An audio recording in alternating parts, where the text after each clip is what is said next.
Hey guys, Augiesaint here and welcome to the channel. Hope you guys are having a fantastic day, and I want to talk to you guys about weak points and knowing how these actually work. If you guys have never heard of the groggy state, it's going to help you so much to learn this and abuse this tactic, as it's going to increase how fast you can actually go about killing all your void intercepts. If you learn how to use the weak points and you break them at the correct timings, and how the fury bar underneath the boss's health actually builds up, you're gonna have so many less immunity phases. I know you guys don't like immunity phases because it's one thing I hate doing.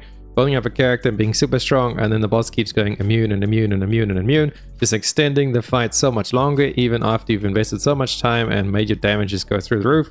Boss keeps going immune. So let me help you guys understand how this works so that you can go out there and spread the word and get this around. Like the video. We want all of the Descendants to know this tech, because the more people know this, the easier intercepts is going to be for everyone. So without further ado, let's just hop straight into what we're talking about. So you guys have been doing intercepts, and I'm sure you have all been using your scanner. If you're not, you should be using your scanner. Scanning the boss on PC, it is tab. I'm not sure what it is on console. I think it's going to show you where the weak points are on the boss. So how these weak points all work. Let's have a look at Devour, for example. So Devour has weak points on his kneecaps, as well as his heart, his shoulders, and on the side of the head, he has two little weak points as well.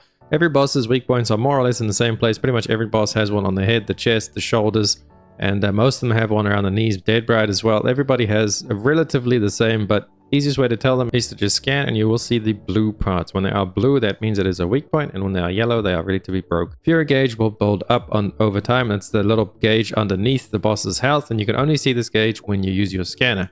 When this gauge reaches 100%, the boss usually goes immune, and then they start whatever their mechanic is for the fight. So however it is that you can break them out of this.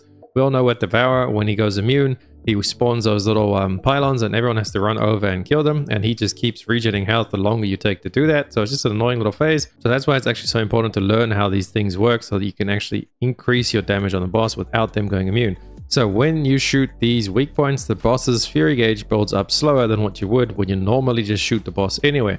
So you always want to make sure you are hitting the weak points as much as you can. And then the next thing we'll talk about is grappling in a second. Also, after a weak point breaks, so like when it disappears, it completely shatters. So Devour's kneecaps, for example, or his shoulder, that still remains a weak point area. So you'll still get increased weak point damage on it. You should always shoot there. If there's nothing left, if you've destroyed everything on the boss, definitely shoot where the weak points were, because it does still register as a weak point. Now, the next thing to know about is when you are grappled onto these. I know a lot of people see as soon as the shoulder goes yellow, usually the shoulder and then the little heart, the chest on Devour, and most of the other bosses you can grapple. But let's just talk about how the grappling works now. So you grapple on, and depending on how much damage, when a shoulder goes yellow, you can keep shooting it a little bit, but actually you want to not break your shoulder with the gun, because if you break their shoulders with your gun or any of their weak points, they won't actually fully go into the groggy state.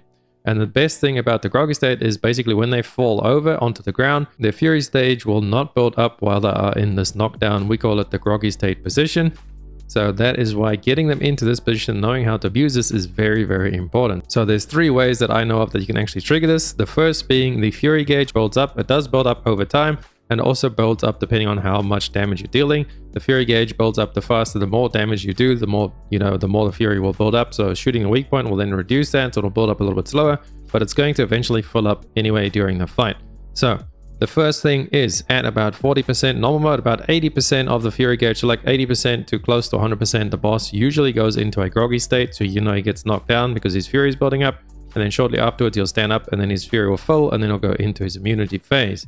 So that is the first way you can do it. The second way you can knock them down into groggy state is when you actually grapple onto them, and then once you break the break apart. Now when you grapple on, always make sure you do one hit, because as soon as you start hitting, the boss is going to start flailing around, is going to try and throw you off. And you can hold right click on PC or whatever it is on console that you use to aim, because on PC you use left click to hit the shoulder once you're attached to it, and use right click to actually hold on. So you do one hit and then hold on, depending how low the shoulder actually was. If you primed it a little bit before you jumped on, then basically you only need 1 or 2 hits. So you can, just hit twice quickly in succession, and it should knock him down. But if you don't want to just be safe and not get thrown off, because if you do get thrown off, there's about a 30-second downtime where you can't actually grapple again, and thus you cannot knock him down into the groggy state. So it's very unfortunate if you don't do that. So definitely just hit him once, hold on, and then as soon as he stops flailing about, you can hit him again once or twice, and then the shoulder should break, and then he enters groggy state, and you can completely unload skills and damage and everything, and the fury bar underneath will not build up. And then the last way that we know of is at the end of like resolving mechanics. So once the boss goes immune, take Devourer for example, once he becomes immune, he'll spawn those pylons that we all have to go kill because he's going to regen his health. And then at the end of that, so after succeeding the mechanic, then he will enter the groggy state, he'll fall over, and you can do as much damage as you want to him again without his fury gauge building up. And then once he stands up, then the fury gauge will be active again. It's going to start building up. Now there is a little tactic that not many people abuse. You can chain back-to-back groggy states. Now that you guys actually know how to knock the bosses down and achieve this groggy state, you can actually chain this. So for example, you can start shooting the weak point like the shoulder, for example, on the Devourer, and it will be yellow. So it's primed and ready, and then you just keep shooting his heart or his other shoulder maybe, or his kneecaps or whatever. Just you want to build up that fury gauge fast, so just do a lot of damage to him. And then once he hits that point, the 70-80% of the fury, when he actually falls over with his own groggy state, so then you can grapple onto his shoulder as he's falling down. This is only if you're in a team, then you should grapple on, get ready. As soon as he stands up, you can go ahead and break the shoulder and he will fall back down again, entering the groggy state for the second time with the fury gauge still not moving, so you guys can go ahead and unload and do a ton of damage to him again. But if you are solo, it's better to kind of try and time this. So basically, once you get him to fall down from like building up his fury gauge, he's going to fall down at like the 80% mark or whatever, go into the groggy state. And then you can just do DPS while he is lying on the ground. And as he starts trying to get up, you can go ahead and then grapple the shoulder and start working on breaking it again, and it will break and it will enter him down into the groggy state yet again. And also after you have broken apart, there is a 30-second, I think it's about 30 seconds, you can actually see the little debuff underneath the boss's health. It's got like a little grappling hook icon. Or if you press your scanner and you get a breakable part into a breakable range, instead of being yellow, it will be silver. You cannot put them into a groggy state yet, so if you break that piece, it's actually going to be wasted, as you just wasted a whole groggy state that you could have got a crazy amount of damage. So that's why it's better to understand how these systems all work. You can maximize your damage and take your Devourer kills from 2 minutes down to 30 seconds if you know how to do it. So it's great to understand how this all works and get the information out there, guys. Hopefully I explained it pretty well. Sorry if I didn't.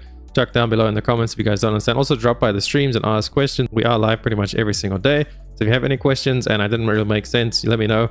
I will try and explain it to the best that I can, but I hope that it helps you guys out and you can go out there and start getting your 30-second boss kills all over the place and just helping your team understand how these actually work, because it's very important to use these weak points properly. Don't break them with your gun. Understand the fury bar building up, as well as understand entering the boss into groggy state. And another little tip I forgot is while you are attached to the shoulder, the fury generator, the fury bar of the boss will actually not go up either. So you can kind of sit on the shoulder and, just flail about and hold on while your team just completely wrecks the boss.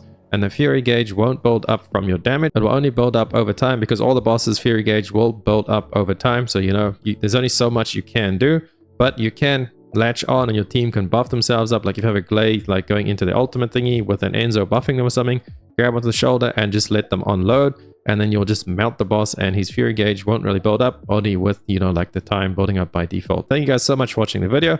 Hopefully you learned something and you take this information and go wreck the bosses. If you liked the video, please drop a like and a sub to the channel. Helps me out so much, and I'll catch you beautiful people in the next video as well as the streams. Augiesaint out. Run free and dive into the sky. Hear the